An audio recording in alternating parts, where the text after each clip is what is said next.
Bonjour, bonjour. J'espère que vous allez bien. Juste un instant avant de commencer mon direct. J'espère que vous allez tous bien. En tout cas, moi ça va très bien. Je vais très bien.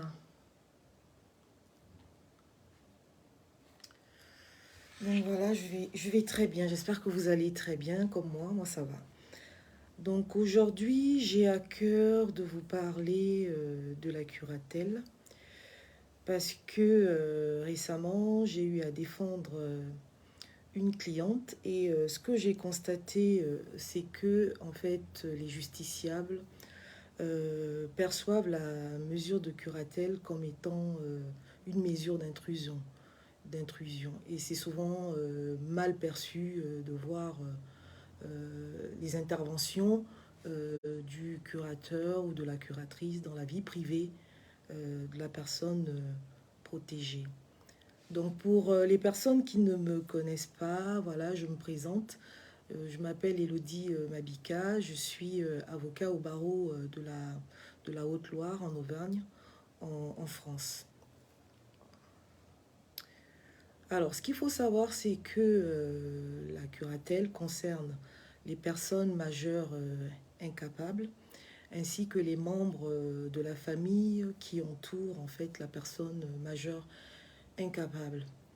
La maladie, l'handicap, les accidents de la vie, les accidents de circulation, toutes ces choses-là peuvent altérer les facultés d'une personne et la rendre incapable de défendre ses propres intérêts. Donc lorsqu'une personne majeure se retrouve dans cette situation, il faut savoir qu'il existe plusieurs mesures de protection judiciaire.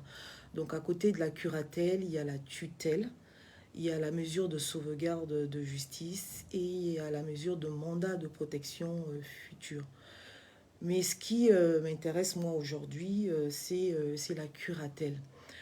Donc, ce que tu dois savoir, c'est que pour mettre en œuvre la procédure de curatelle, tu dois te rapprocher d'un avocat qui va donc rédiger une requête afin de saisir donc le juge des contentieux et de la protection, donc le juge des tutelles. Donc à cette requête sera annexé un certificat médical circonstancié établi par un médecin.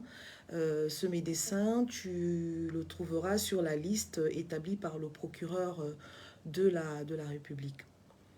Donc une fois le juge des contentieux et de la protection saisi, la personne majeure sera auditionnée en présence de son avocat et ensuite le juge rendra une décision et cette décision désignera donc un curateur ou une curatrice ainsi que la durée de la mesure, en général c'est 5 ans.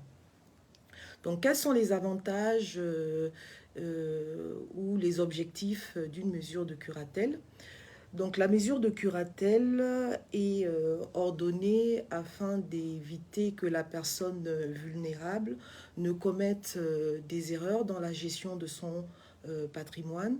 Cette mesure aussi permet d'écarter en fait toute mise en danger de la personne vulnérable. Donc comment ça va se faire? C'est que le curateur ou la curatrice qui sera désigné aura donc des prérogatives de conseil, d'assistance, de contrôle et d'accompagnement de la personne vulnérable. Contrairement à la mesure de tutelle, hein, qui est plus contraignante, la mesure de curatelle laisse à la personne protégée certaines prérogatives, donc certains droits. Donc c'est le cas notamment du droit de vote.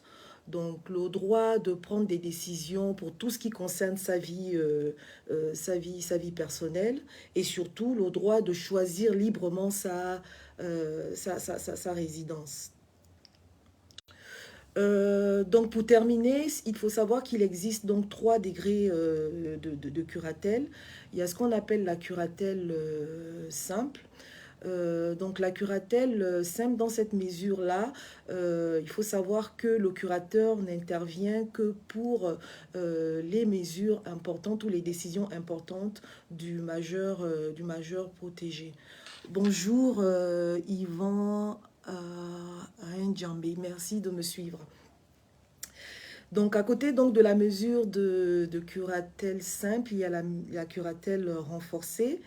Et lorsque le juge des tutelles ordonne une mesure de curatelle renforcée, il faut savoir que dans le cadre de cette mesure-là, le curateur n'interviendra que pour gérer les comptes de la personne vulnérable.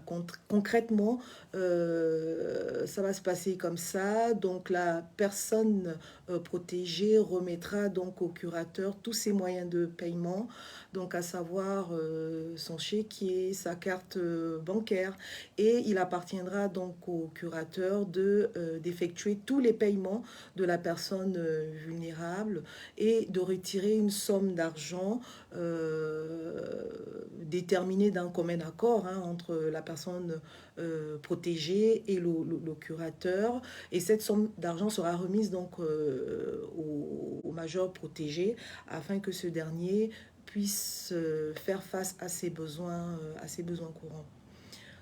Ensuite, il y a la mesure de curatelle aménagée.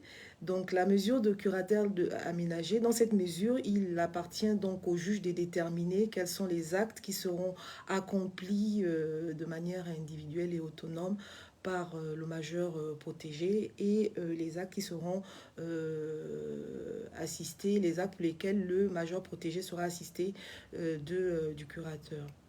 Donc voilà, j'en ai terminé. Alors, ce qu'il faut savoir, c'est que la mesure de curateur est une mesure qui se déroule très bien lorsque le majeur protégé et la famille, bien entendu, adhèrent à cette mesure.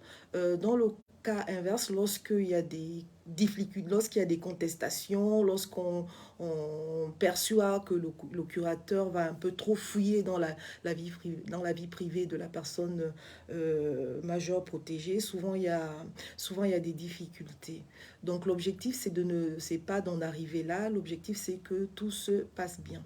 Donc voilà, j'en ai terminé. La prochaine fois, je reviendrai vers vous avec un autre sujet. Sur ce, je vous souhaite de passer une agréable journée. Merci, au revoir.